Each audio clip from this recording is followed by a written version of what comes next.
দেখছেন সবার খবর, সবার নজর, বার্তা এক নজর। রক্তাক্ত কল্যাণ বন্দ্যোপাধ্যায় চণ্ডীতলা থানায় ডেপুটেশন জমা দিতে যাওয়ার সময় তাকে ঘিরে কালো পতাকা দেখানো এবং চোর চোর স্লোগান দেন একদল সাধারণ মানুষ। চর চপাটা লাগে তার গায়ে, দূর থেকে ঢিল ছোড়া হয় তাকে উদ্দেশ্য করে, মাথায় লাগে ঢিল, মাথায় চোট লাগে কল্যাণের। তিনি বলেন বিজেপি কর্মীদের দ্বারা আক্রান্ত হয়েছেন। অভিযোগ অস্বীকার বিজেপির।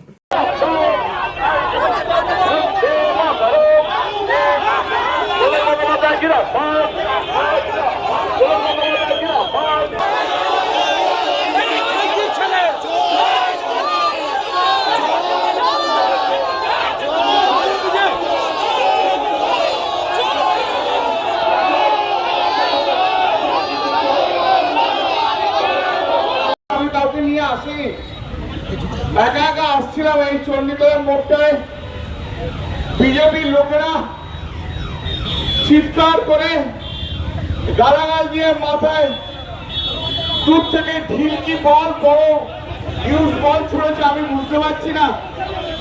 আমার মাথা দিয়ে রক্ত বেরোচ্ছে। আমি তা সত্ত্বেও আমি আপনাদের কাছে বলতে এসেছি একটাই কথা, আমার আর বলার মতো শক্তি নেই, আমার সত্যি বলার মতো শক্তি নেই। আপনারা বাংলার মানুষ, আপনারা চণ্ডীতলার মানুষ, আপনারাই বিচার করবেন যে এই যে গুন্ডাগর্দি করছে, এই যে এমপিদের দিয়ে মারছে, এটা কি ঠিক হচ্ছে? এখানে কোনো জনরোষ টনরোষ নেই। 7-8 জন লোক মিলে বিজেপির 10 জন গেরুয়া ফেঁচি ভেবে আমাদের আগের সব কর্মীদের মারধর করছিল, আর এখনো আমাকে পর্যন্ত ছাড়েনি। কৌশিকের মুখ ফাটিয়ে দিয়েছে।